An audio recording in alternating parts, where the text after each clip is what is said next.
Ada banyak komentar setelah pemerintah mengumumkan kebijakan pemangkasan anggaran untuk hampir semua kementerian dan lembaga. Ini guncangan berikutnya setelah kenaikan pajak pertambahan nilai beberapa waktu yang lalu, yang memang pada akhirnya koreksi di sana-sini. Dan semua itu datang beruntun pada saat kondisi ekonomi kita sedang melemah.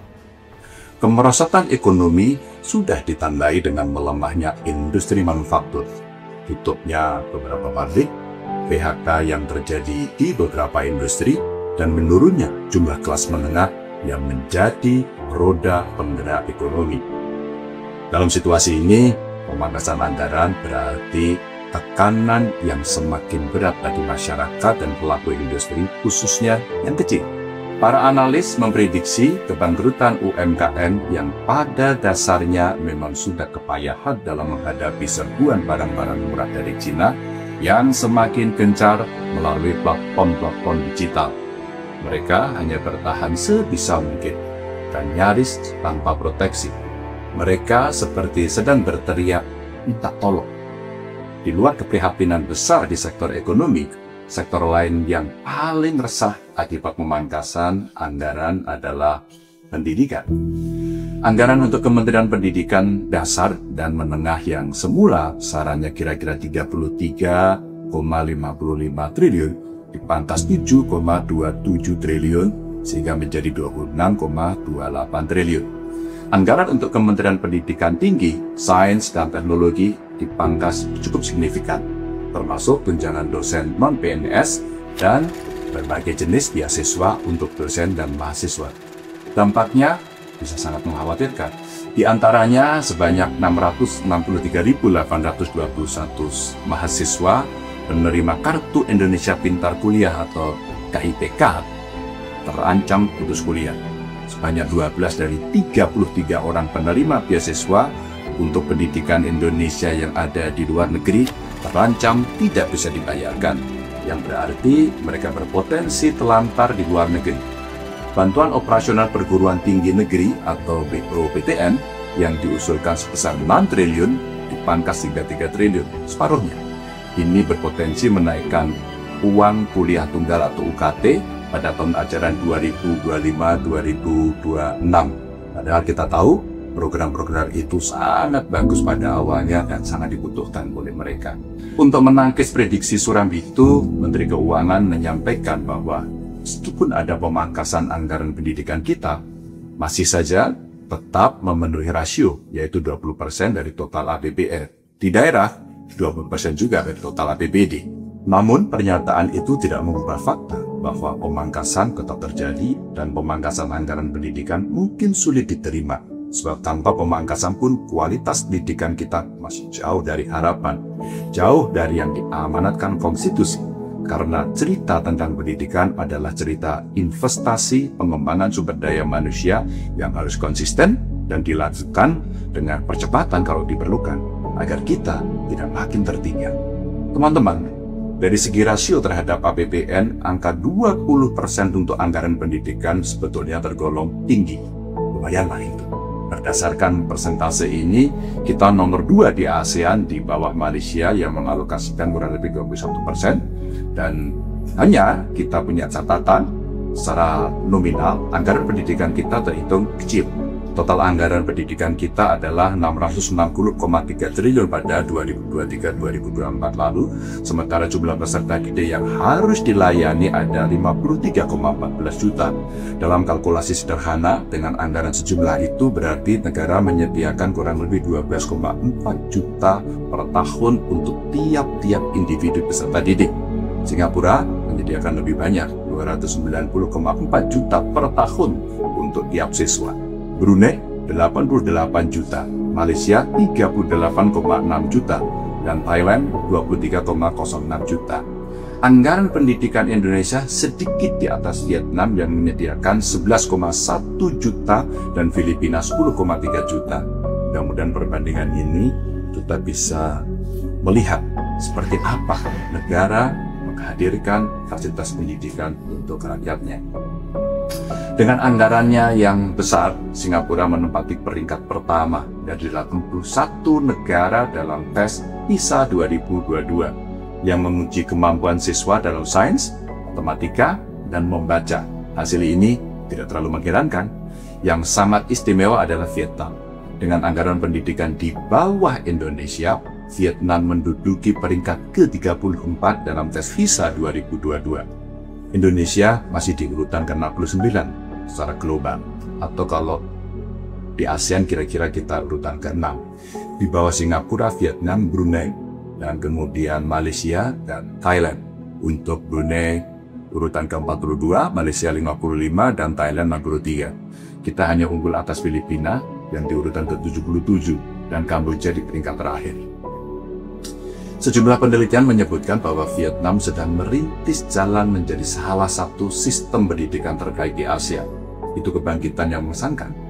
Negeri ini baru merdeka pada 1975 setelah dilumat perang selama hampir 20 tahun dari 1955 hingga 1975. Setelah perang, mereka mengalami krisis ekonomi yang cukup parah. Ketika perekonomian pelan-pelan membaik, pada 2013 mereka melakukan reformasi pendidikan. Sekali lagi, reformasi pendidikan. Hanya dalam 1 dekade setelah reformasi pendidikan, Vietnam melesat di atas Indonesia dan negara-negara ASEAN lain. Meskipun anggaran pendidikannya kecil, laporan-laporan dari World Bank dan UNESCO menegaskan bahwa Vietnam menempatkan literasi dan numerasi sebagai prioritas utama kurikulumnya. Sekolah mereka menekankan kemampuan membaca, lalu menulis, dan memahami informasi yang tertulis dalam berbagai konteks kehidupan. Kecakapan literasi ini membuat siswa mampu memahami semua mata pelajaran secara lebih baik. Sementara itu, numerasi membekali mereka kecakapan berpikir matematis. Ini untuk meningkatkan kemampuan siswa memahami dan menggunakan konsep matematika dalam kehidupan sehari-hari dan memudahkan mereka memahami konsep sains dan teknologi di tingkat lanjut. Bagi Indonesia, peringkat rendah dalam tes PISA adalah kabar buruk bahwa sistem pendidikan kita belum berhasil membuat para siswa memahami bacaan dan berpikir logis dalam matematika. Jadi, apa yang bisa kita pelajari dari Vietnam dalam menyelenggarakan pendidikan ini? Yang pertama, Vietnam mampu mengelola anggaran pendidikannya secara efisien untuk menghasilkan kualitas pendidikan yang lebih baik. Di Indonesia, anggaran pendidikan lebih banyak terserap oleh birokrasi dan barangkali kurang efisien, sehingga hasilnya tidak maksimal. Yang kedua, Vietnam menyadari bahwa pendidikan adalah jalan untuk bangkit dan menjadi negara yang jauh lebih maju. Mereka memperbaiki kurikulum dan menciptakan kebijakan pendidikan yang tidak banyak diintervensi oleh kepentingan politik. Di Indonesia, sering terjadi perubahan kebijakan dan kurikulum tanpa evaluasi yang matang. Ini yang seringkali juga sering diprotes oleh wali murid. Dan yang ketiga, Vietnam tahu betul apa yang harus dilakukan untuk meningkatkan mutu pendidikan. Mereka meningkatkan kualitas guru, lalu mengupayakan pendidikan yang merata bagi semua warganya. Guru adalah ujung tombak pendidikan. Tidak mungkin melakukan reformasi pendidikan dan berharap kualitas pendidikan meningkat tanpa terlebih dulu meningkatkan kualitas guru. Maka dengan anggaran terbatas, yang pertama mereka lakukan adalah meningkatkan kualitas guru dan mengalokasikan dana yang lebih besar untuk memperbaiki mutu pendidikan di daerah-daerah miskin dan terpencil. Teman-teman sekalian, Republik Indonesia berdiri di atas konstitusi yang mewajibkan negara untuk mencerdaskan kehidupan bangsa. Inilah yang harus menjadi visi bersama pemimpin kita, baik di pusat maupun di daerah. Namun sampai hari ini, kita masih menyaksikan ketimpangan yang mencolok antara pendidikan di kota dan desa, antara Jawa dan luar Jawa, di mana banyak yang menyampaikan sepertinya kok kurang ya keadilan dari sisi ini. Kita tahu bahwa geografi Indonesia sebagai negara kepulauan menghadirkan masalah tersendiri untuk memberikan fasilitas yang setara bagi semua warga. Namun, itu juga bukan alasan untuk mengizinkan terjadinya ketimpangan. Prinsip keadilan menyatakan bahwa jika sebagian dari bangsa ini tetap tertinggal, sementara yang lain menikmati fasilitas lebih baik, maka negara telah melenceng dari cita-cita kemerdekaan. Berdasarkan prinsip kesetaraan itu, saya pikir masalah pendidikan kita saat ini bukan hanya adanya pemangkasan anggaran, tetapi negara belum bisa mencapai cita-cita untuk mencerdaskan warganya secara merata. Alangkah tidak adil bahwa masa depan seorang anak ditentukan oleh tempat kelahirannya. Alangkah tidak adilnya jika jutaan anak tertinggal bukan karena kurang cerdas, tetapi karena mereka tumbuh di pelosok. Maka perlu dipertimbangkan adanya tindakan khusus untuk daerah-daerah remote, sehingga kita memberikan keadilan. Dan demi keadilan inilah kita berhak untuk menagih komitmen pemerintah untuk menyelenggarakan pendidikan yang bermutu bagi semua warga. Angka 20% atau berapapun akan menjadi urusan administratif belaka jika penggunaannya tidak efisien. Jika anggaran lebih banyak terserap dalam birokrasi, lalu proyek-proyek tidak mendukung keberhasilan pembelajaran, atau program yang hanya bersifat formalitas, tentu ini akan menjadi catatan kita semuanya. Pendidikan kita tidak memerlukan pemangkasan anggaran, pendidikan kita memerlukan reformasi. Jika pendidikan hanya dipandang sebagai urusan administrasi rutin dan bukan jalan menuju kebajikan, Indonesia akan tetap jauh dari keunggulan. Karena itu, prioritas utama pemerintah seharusnya adalah memenuhi kewajiban konstitusional untuk mencerdaskan kehidupan bangsa.